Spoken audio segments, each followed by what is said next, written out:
Have you ever wondered what exactly causes the lub-dub sound of your heart? Let us understand quickly in the simple way. There are four heart sounds, mainly S1, S2, S3 and S4. Basically, S1 and S2 are the normal heart sounds heard in a normal person. The first heart sound, that is the S1, is produced due to the closure of mitral valve and tricuspid valve.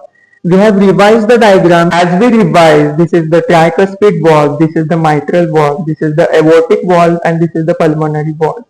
Closure of tricuspid and mitral valve causes the S1 heart sound. The first heart sound S1 marks the beginning of ventricular systole and it is better heard at the apex of heart. It is described as commonly lub, and the loud S1 is heard in mitral stenosis and the soft S1 is heard in mitral regurgitation.